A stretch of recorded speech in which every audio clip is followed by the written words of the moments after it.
ওকে 1 kilo মাছ দিয়েছে, রান্না বান্না করেছে, ওর স্বামীটা হাল ভেয়ে এসছে, তো খোরাটা এগিয়ে দিয়েছে ওকে, জি আব্দুল্লাহর বাপ তুমিও খাও, আমার জন্য রাখিও, তুমি নেই আমার জন্য এনেছো 1 কেজি মাছ, তা আমি কি একা খেয়ে নেবো, তুমিও খাও। এখানটা পিস যখন খেয়েছে তখন ভালো লেগেছে, তখন কইছে হ্যাঁ রে, অন্য অন্য দিন তো তুই এরকম করে কোনোদিন মাছ রান্না করিস না, কত ভালো করে বানালছিস, তুই একে একে খাইবার লেগে নাকি, আর এখানটা খেয়ে দেখি তো, আর একটা পিস দিত, আর একটা পিস দিত, এই করতে করতে ভাই ই হাঙ্কেরে আজাগর সাপ একলাই 1 খোরা মাছ খেয়ে নিয়েছে। মাছ তড়িয়ে গেল, স্ত্রীটার মনে দুঃখ হবে না, হবে না? জোরে বলেন। ই মনে করছে রে মিনছে, তুই আমার জন্য আনলি আর তোকে ভালো মনে করে খাইতে দেন, তুই একলে হালি হাঙ্কারে করে খেয়ে নিলি, থাম রে মিনছে, তোকে আমি দেখাচ্ছি। মা খালার বেলে 36টা বেলে কল্লা, হাদিসের কথা নেবে, এটা শোনা কথা, তবে একটা কল্লা দেখাচ্ছে তার স্বামীকে, তুই থাম রে মরাল ইস্তি লাগা, তোকে আমি দেখাচ্ছি। এবার কি করেছে, গ্রামে মাছ বিক্রি হয়েছে, গ্রামে মাছ বিক্রিতে এসেছে, একটা মাছ খরিদ কইরে তখন গ্রামের মাছটা খরিদ করে ওর স্বামীকে না জানিয়ে কানটাতে মাছটাকে পুঁতে দিয়েছে জমিনে। ওর স্বামী তখন বলছে আজ তো কোনো কাম কাজ নেই, বাড়িতে থাকি।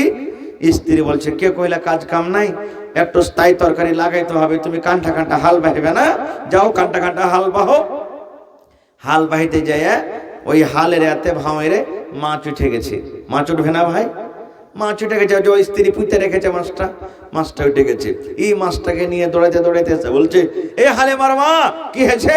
বলছে আরে কানটাতে মাছ পেয়েছি, তুই তাড়াতাড়ি করে সুন্দর করে কালকে যে রান্না বান্না করেছিল ওরকম ভাবে রান্না বান্না কর, আমি তাড়াতাড়ি করে হাল ভেয়ে আসছি। ই বলছে থামরে মরা, তোকে তো মাছ খেতে দেবো, আজ ভালো করেই তোকে মাছ খেতে দেবো। মাছকে সুন্দর করে রান্না করেছে ভাই, আর রান্না করে ঘরে লুকিয়ে রেখে দিয়েছি। ওর স্বামীটা 10টার সময়তে হাল বেয়ে এসেছে, ওকে খাইতে দিচ্ছে নুন দিয়ে, কিন্তু মাছ দেয় না। আলু আছে, পটল আছে, অন্য অন্য তাই তরকারি আছে, কিন্তু মাছ দেয় না ওকে। এবারে তখন 1-2 মিনিট পর তখন স্ত্রীকে বলছে যে আব্দুল্লাহর মা, আর বাইরের বাড়িতে তাই তরকারি কই, মাছ কি রান্না করনি তুমি? কইছে মাছ, কেমন মাছ? মাছ কই কিনেছি আজ, কেমন মাছ তুমি খাইবে? কইছে আরে কেমন খাইবে, কানটাতে হাল বাইতে যে মাছ পাইনো তোকে দিন যে মাছ রান্না কর, আর বলছে কেমন মাছ? বলছি এছি গে, মাছ কখন কিনলে? কানটা থেকে পানি আছে যে পানিতে তুমি মাছ পেবে, ডাঙ্গাতে শুকাতে কেউ মাছ পায়? এর মন খারাপ। বলছে এই মন খারাপ করবি না, মাছ দিবি তো দে, মানে একটু সোজা টাইপের ছিল তো মোকামো বুদ্ধি, মাছ দিবি তো দে, নাই তো সাঁটা দিয়ে তোকে লাল করে দেবো। স্ত্রীটা মনে মনে বলছে আল্লাহ, ই খান্নে সারা গরুকে মেরে মেরে অভ্যাসে আছে, ঠিকই যদি মারতে শুরু করে তো ধরার কেউ নাই, ও মারার আগে চিল্লাতে শুরু করেছে। গ্রামের লোক তোমরা শোনো জি, ও গ্রামের ভাই তোমরা শোনো জি, ওকে মাকে মরে গেল, ওকে মা আমাকে মেরে ছটপটা করে দিলে। সব গ্রামের 2-4 জন লোক দৌড়িয়ে চলে এসেছে, কি হয়েছে কি হয়েছে, কেন মারছিস তোর স্ত্রীটাকে, কেন মারছিস? কইছে ভাই মারিনি হে, মারার আগে চিল্লাইছে।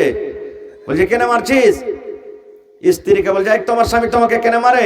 বলছে আমার স্বামীকে জিজ্ঞাসা করো। ওকে বলছে তুই কেন মারছিস রে? বলছে ভাই এই জন্য মারছি যে কানটাতে একটা হাল বাহিতে যে মাছ পেয়েছি, ওকে মাছটা রান্না করতে দিয়েছি, সব তরকারি দিচ্ছে ভাই, মাছটা দেয় না কো। বলছে মাছ কই? মহিলার তখন বলছে যে আচ্ছা ভাই আপনারা বলেন তো, এতদিন থেকে জীবন আপনাকে কেটে গেল, সুখাতে কোনোদিন হালের ভেয়ে মাছ পেয়েছে? ও তো জানে না যে ভিতরকার কথা কি। বলছে কথা তো ঠিকই, সুখাতে কি হালের ভেয়ে মাছ পাওয়া যায়? তো বলছে না পাওয়া যায় না। তো বলছে তোমরা যখন পাও না তো ই কেমন করে কানটাতে মাছ পায়? হ্যাঁ, আর মাথাটা পাগল হয়ে গেছে। মহিলাটা মনে মনে বলছে আল্লাহ রে, আমি তো আমার স্বামীকে বোকা বানিয়ে দিলাম, ইয়াদের জবাব পর আমাকে ছাড়বে না, সাঁটা দিয়ে কিন্তু লাল করে দিবে। এবার বলছে ভাই রে, ওই ময়ে ছেড়েতে দড়ি খান্তা আছে, আমি এনে দিচ্ছি রে ভাই, এর মাথা খারাপ হয়ে গেছে, তোমরা যখন চলে যাবে হয়তো আমাকে মারবে, একে 2 হাত পা সুন্দর করে খুঁটিতে বেঁধে দাও, যেন তোমাদের যাওয়া পর আমাকে মারতে না পারে। দেখো এই দড়ি দিয়ে সুন্দর করে খুঁটিতে এরকম ভাবে পাছা করে হাত দিয়ে বেঁধে দিলে, আবার দুয়ারটাকে গেটটাকে বন্ধ করে ওই মাছের খোরাল এসে ভাই তার সামনে কিন্তু খাইতে বেঁচে গেছে। কহেন তো সহ্য হবে রে ভাই, এগুলা যদি করে তো। ই মনে মনে বলছে যে আল্লাহ, ই তো বলছিল যে মাছ ছিল না, অরিজিনালি মাছ আমার সামনে খাইছে, হাত বান্ধা আছে, কিছু করতে পারে না।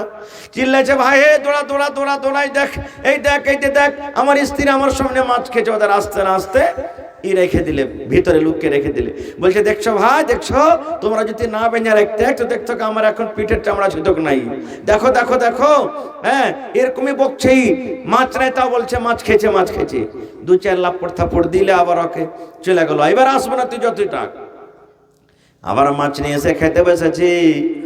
এবার কিন্তু তার মাথাটা ঘুরে গেছে। বলছে হালে মার মারে, একবার মাছ খাবো বলে আমি চিল্লালাম, গ্রামের লোকেরা এসে আমার হাতকে বেঁধে দিল। 2 নম্বরে আবার আমি ডাকলাম, আমাকে 2-4 কিল দিয়ে গেল। এইবারে যদি আমি ডাকি যে আমার স্ত্রী দেখো মাছ খাই মাছ খাই, তাহলে আমাকে মনে হয় চাপ্পালের বাড়ি দিয়ে মারবে। না রে না, তুমি হাতখানটার খুলে দাও। হাদিসের কথা ঠিকই, আল্লাহর নবী ঠিকই বলেছেন, তুমি যা খাইবে তোমার বিবিকে খাওয়াও। এইবারে মহিলা বলছেন, স্বামী গো, আপনার সাথে আমি এরকম কাজ ব্যবহার করতাম না গো স্বামীজি। জীবন ধরে আপনি কোনোদিন আপনি আমাকে আদর দিলেন না, আপনি আমাকে ময়া দিলেন না, মহব্বত দিলেন না। বাড়িতে কিছু থাকতে গেলে একা একা খেয়ে নিলেন। একটা মাছ যদি একদিন আমার জন্য আনলেন, ভালো মনে দিলাম, সেটাও খেয়ে নিলেন। এবার আপনি বলেন, আপনার সামনে যে আমি মাছটা খাইলাম, আপনার মনে কত ব্যথা হলো, আপনার দিলে কতখানি ধাক্কা লাগলো। আপনি বুঝতে পারলেন, শুধু বুঝার জন্য আমি এই ছলটা চললাম, ঘটনাটা ঘটালাম। স্বামী গো, এই জন্য আমি করলাম যে আপনাকে খেতে দেবো না, এটা আমার কোনো কথা ছিল না। এইবারে সেই লোকটা বলছে, বিবি রে, আমি বুঝে গেলাম, বুঝে গেলাম, তুমি আমার হাতটাকে খুলে দাও, তুমি আমার হাতটাকে খুলে দাও। আর তোমাকে বকাঝকা করবো না, মারবো না, গাল দিব না। আমি জীবন যতদিন আমার বাঁচবে, তুমি যতদিন বাঁচবে, আমরা স্বামী স্ত্রীতে ভাগ যোগ করে খাবো। তুমি যা খাইবে আমি খাবো। আর আমি যদি 10 টাকার একটা বিস্কুট নিই বাড়িতে, ওই বিস্কুট তোমার জন্য 1 পিস আমি বাড়িতে নিয়ে আসবো। আল্লাহর নবী বলেছেন, ওরে আমার উম্মত, তুমি যদি বাজারে চলে যাও, তুমি যদি 5 টাকার একটা পাঁপড় নিয়ে নাও, পাঁপড় বুঝেন তো, পাঁপড় নিয়েছো, 1 টাকার তুমি চকলেট নিয়েছো, তোমার নিয়ত আছে, উম্মত রে, আমি এটা আমার বাচ্চার হাতে দিব চকলেটটা। বাচ্চাকে নেকি মনে করে যদি চকলেটটা দিয়ে দেন, আল্লাহ নবী বলেছেন এটা হলো নেকি সাদকা। নিজের বাচ্চাকে দিবেন তাও সাদকা। বাড়িতে একটা গরু আছে, গাই আছে, ওরে আল্লাহ, 1 পাচ্ছা সানি গালা দিয়ে দিবেন, চেটে ঘাস গালা দিয়ে দিবেন, ওই গরুটাকে পানি খাইয়ে দিবেন। আল্লাহ নবী বলেছেন এটা একটা নেকি, এটা একটা সাদকা। আল্লাহ নবী বলেছেন, তোমার স্ত্রী তোমার বাড়িতে আছে রে, তোমার বাড়িতে ভাত নাই, তোমার বাড়িতে ডিম নাই, তোমার বাড়িতে মাছ মাংস নাই, বিবিকে পিপাসা লেগেছে, তুমি কলে চলে যাও, আর 1 গ্লাস পানি নিয়ে এসে বিসমিল্লাহ বলে তোমার বিবির মুখে যদি 1 ঢোক দিতে পারো, আল্লাহ নবী বলেছেন এটা একটা সাদকা, এটা একটা নেকি। এই করতে করতে নবী বললেন, সাহাবীরা, তোমার বিবির সাথে তুমি মিলামেশা করো, তোমার বিবির সাথে তুমি যদি সহবাস করো, এটা হলো একটা নেকি, এটা হলো একটা সাদকা। একজন সাহাবী বলছেন, ইয়া রাসূলুল্লাহ, আল্লাহ নবী গো, মিলামেশা কি এটা নেকি হয়? নিজের বিবির সাথে মিলামেশা কি এটা নেকি হয়? সহবাস করে নেকি হয়? আল্লাহ নবী বললেন, হ্যাঁ, এটা একটা নেকি। আল্লাহ রাসূল বললেন, সাহাবী রে, যদি এই কাজটা তুমি তোমার স্ত্রীর সাথে না করে একটা অপারের সাথে যদি করো, অপার বেটি ছেলের সাথে যদি করো, অপার নারীর সাথে তুমি করো, তোমার গুনাহ হবে না হবে না? সাহাবীরা বললেন, ইয়া রাসূলুল্লাহ, গুনাহ হবে। আল্লাহ রাসূল বললেন, সাহাবী রে, অপার মেয়ে ছেলের সাথে তুমি যদি এই কাজটা করো, জিনা হয়ে যাবে, গুনাহ হয়ে যাবে। তবে ওই কাজটা তোমার হালাল স্ত্রীর সাথে করো, তাইলে তোমার জন্য